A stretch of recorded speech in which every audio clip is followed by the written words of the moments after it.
யா அல்லாஹ் என்னுடைய உள்ளத்துல ஈமான் இருக்குது யா அல்லாஹ், சோதனைகள் வருது யா அல்லாஹ், பிரச்சனைகள் வருது யா அல்லாஹ், நிறைய கஷ்டங்களை சுமந்துட்டேன் யா அல்லாஹ், ஆயுள் முழுக்க பிரச்சனைகள் யா அல்லாஹ், துன்பம் யா அல்லாஹ், துயரம் யா அல்லாஹ், பயமாக இருக்கிறது யா அல்லாஹ், அச்சமாக இருக்கிறது யா அல்லாஹ், கவலை என்னை வாட்டி வதைக்கிறது யா அல்லாஹ். அல்லாஹ் இலாஹ இல்லா அன்த், லா இலாஹ இல்லா அன்த சுப்ஹானக இன்னி குன்து மினல் ஸாலிமீன். இதை நீங்கள் ஓதினால் உங்களோட கவலைக்கு அல்லாஹ் நீக்குவான்.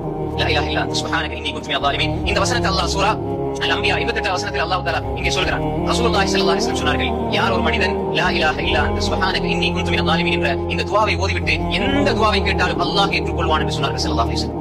நீங்க இதை ஓதிக்கொண்டிருந்த உங்களுடைய உள்ளத்தில் இருக்கிற கவலைகள் எல்லாத்தையும் அல்லாஹ் நீக்குவான். ரசூல் ஸல்லல்லாஹு அலைஹி வஸல்லம் சொன்ன சகோதரர்களே, ஓதிக்கொண்டு நீங்க எந்த துஆவை கேட்டாலும் அல்லாஹ் நீக்குவான். குர்ஆன் நேரடியா சொல்லுது, நாங்க யூசுஃபுக்கு விடை கொடுத்தோம், அது போன்றுதான் அவரை கஷ்டத்துல கவலையிலிருந்து பாதுகாத்தோம், இது போன்றுதான் நாங்க முஃமின்களை பாதுகாப்போம் என்று அல்லாஹ் சொல்றான்.